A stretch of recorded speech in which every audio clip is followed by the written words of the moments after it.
everyone, welcome back. Well, today I'm reviewing the other new cigar from the Nomad Cigar Company. This is the SA-17. This is the Toro 6x50. See the typical Nomad emblem there. There's your density.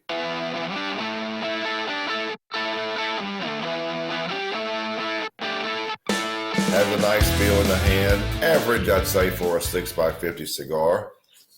I have no doubt that SA stands for San Andreas. That's the type of wrapper that he uses. But a few weeks ago, I reviewed the martial law. I have a couple that I just purchased, and I want to revisit it on my own to see if I still agree with my assessment. I was just getting over a very slight cold, and I want to make sure that I wasn't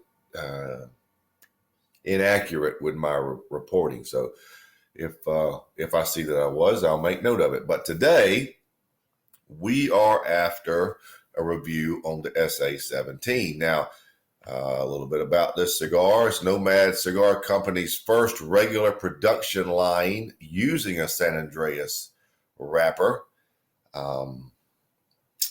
Fred Reway says that this is the sister blend to the Nomad C276. Made in the AJ Fernandez factory. That's a plus. It's not the first time Fred's used San Andreas wrappers, but he did it for a private cigar business. Actually, it was Stogie's World Class Cigars in Houston, Texas. He used a San Andreas wrapper. But for the Nomad line, this is the first time. Fred says he loves San Andreas wrapper. It says it may have taken me several years to wrap my arms around how it ages and plays with other tobaccos, but for me, it was worth the wait. I'll agree, Fred. I love San Andreas wrapper. Now, the blend profile, San Andreas wrapper. Nicaraguan binder, Nicaraguan filler, made in the Tabacalera Fernandez factory. It's the AJ Fernandez factory, folks. All right, it's available in 4 sizes, roughly $850 to $975 a piece. You got a Robusto Coronita, which is 5.5 by 46, Toro, and a Shorty 4 by 56. Okay, so that's the long and the short of it. Let's get right to it. The new Nomad SA-17 Toro. You know, some days it just seems like it's better than others for certain cigars. This seems like a perfect day for a nice Maduro cigar. It's a rainy day here in South Carolina, although a warm day for the winter. All right, let's give this a clip. Always look at that nice dome-shaped cap. Always an easy target. I like that because you can take off the minimum and have more cigar left to enjoy. Just like that, folks.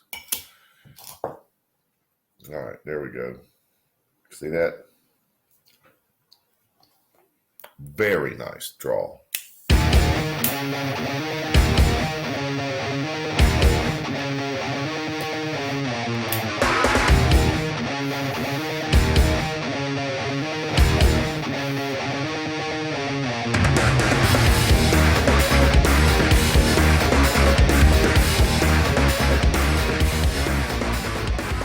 First flavors I'm getting are black licorice,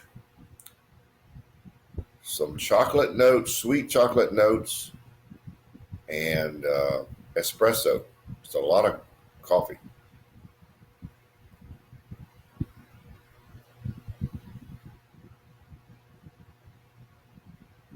Black pepper at 8 at least. So that's how we're starting. It's a good start. It's a lot of dark notes right away with some decent sweetness at the early stage. Cigars tend to change, as you know. So that's how we start with the SA-17. Let's see where we go from here.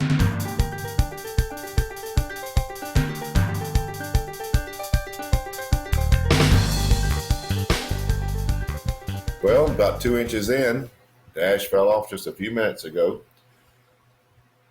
and cigars made drastic changes. You're going away from the licorice and the primary sweet chocolate. Now it's more buttery brown sugar and dry cocoa. Still a lot of pepper at least an 8. A lot of espresso notes. The finish is sort of a cocoa type with light cream. Nice lingering black pepper, not an overly abundance of it, but some.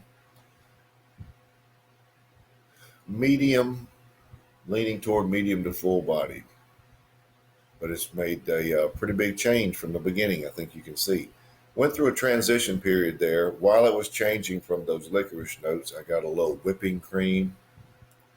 Then it gradually got to a sweet, buttery brown sugar, and a lot of nice sweet notes now, and dry cocoa. So that's where we are at roughly 2 inches in.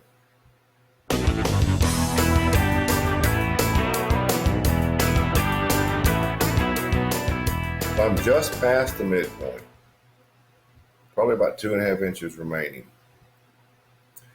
And this is the first time that I've started to notice anything new. No, the other things that changed before, but then now I'm getting a little cedar, a little sweet cedar.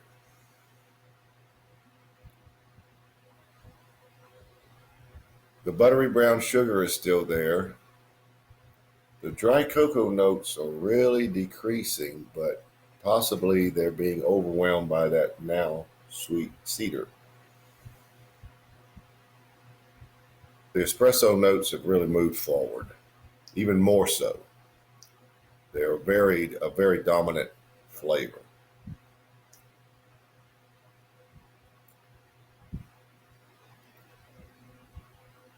Finish is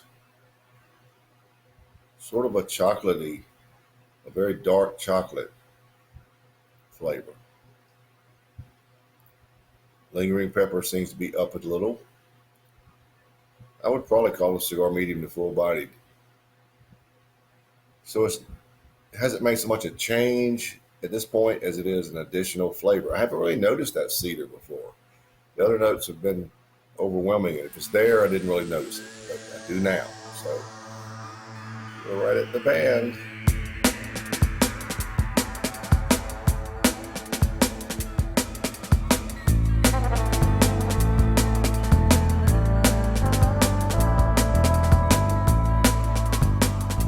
Well, we're down to the end, so let's wrap it up. And let me start out by apologizing to you. The previous 2 segments were filmed at the wrong resolution. My goof up, not your screen. We're back to normal now at our 720 by 1280 resolution, which is where it should have been all along. As far as the cigar, dry cedar, brown sugar with light butteriness, massive amounts of espresso, massive amounts of black pepper. Full bodied. Cigar is now full bodied. Finish is unchanged. Sort of that dark chocolate flavor with some nice lingering black pepper.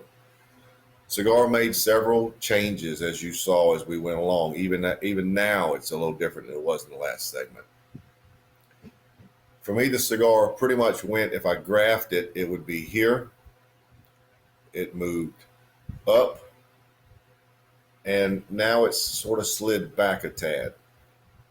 That's the way it goes sometimes. Good cigar, good dark noted cigar. Fred can be very proud of this. I'm sure he is.